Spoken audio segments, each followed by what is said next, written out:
Good morning, everyone. Today it's a pleasure to me to present a part of my course on cell biology. We will talk about semi-autonomous organelles. To begin with, we will focus on the mitochondria. To do this, we will give a brief introduction to cell biology.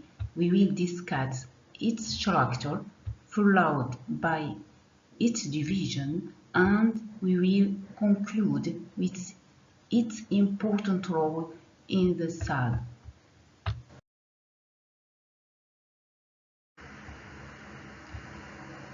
Cell biology is the study of cells, the fundamental unit of life. It explores their structure, function, behavior, and interaction, encompassing both prokaryotic and eukaryotic cells. This field is crucial for understanding all biological processes from the molecular level to the organism level. Eukaryotic organisms are characterized by the compartmentalization of their cell cytoplasm into organelles with well-differentiated functions, enabling them to regulate their metabolism much more efficiently than prokaryotic organisms. Mitochondria are organelles found in aerobic eukaryotic cells. It's said to be semi-autonomous organelles because are partly independent of nuclear DNA, since they contain their own DNA and are therefore capable of synthesizing some of their own proteins. Mitochondria, often called the powerhouse of the cell, are responsible for producing ATP, are organelles with a unique membrane structure. They consist of an outer membrane, an inner membrane, separated by an intermembrane space. The inner membrane forms numerous folds called crystia, which extended into the interior or matrix of the organelles.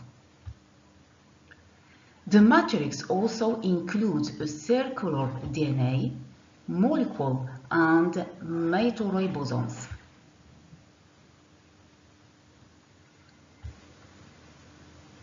The mitochondria synthesizes some of its own proteins, around 20%, but it remains dependent on nuclear DNA for the synthesis of most of these proteins. The mitochondrion is said to be a semi-autonomous organelle. A mitochondrion can only arise from the growth and division of an exciting mitochondrion. Prior to cell division, the mitochondrion doubles in mass. Next, the mitochondrion DNA replicates so that the mitochondrion begins to divide by binary fission and separated to daughter cells. Note, the mitochondria can also fuse together. The mitochondria is called the energy powerhouse of the cell because it plays a key role in energy production, but its role is not limited to this. It is also involved in other essential cellular functions such as cellular respiration. This is a set of reactions involving the degradation of matter, glucose from food, enabling the cell to produce energy ATP with the absorption of oxygen and the release of dioxide carbon.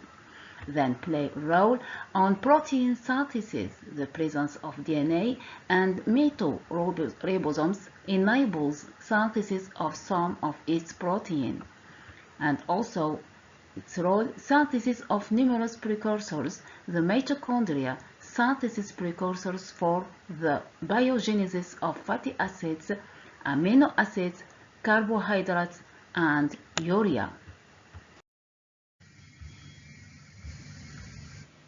Cellular respiration has three main stages operating simultaneously. The first stage is glycolysis. Is a metabolic pathway that breaks down glucose into pyruvate, producing ATP energy and NADH along the way. It's a fundamental process occurring in the cytoplasm of cells. This pathway is essential for cellular respiration and provides energy for various cellular functions. The second stage, called oxidation of substrates or Krebs cycle.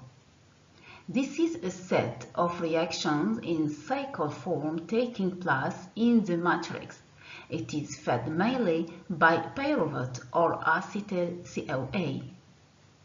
Organic matter undergoes oxidation by loss of H2 called dehydrogenation to form NADH, H+, and FADH2. Respiratory chain takes place at the level of mitochondrial inner membrane. The enzymes involved in this pathway constitute three major membrane integrated complexes.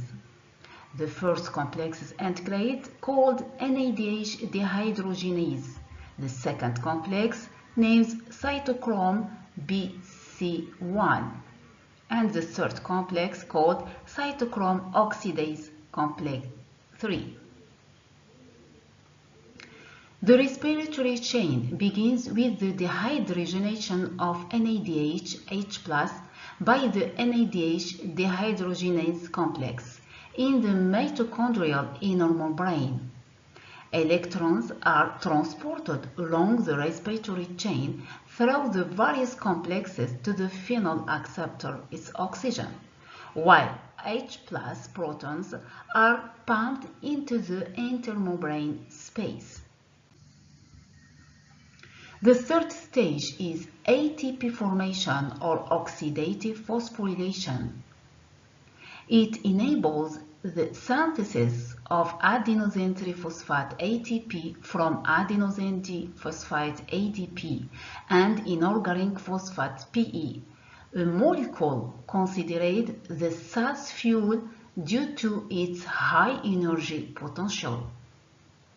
This reaction is carried out by ATP synthase, a multimetric protein complex encoded in the inner membrane. In the conclusion, mitochondria are essential organelles known as the powerhouse of the cell. They generate most of the cell's energy through cellular respiration, supporting vital biological function. Their unique structure and role in energy production make them crucial for cell survival and overall organism health. At the end, I put at your disposal these bibliographical references for more information. Thank you for your attention.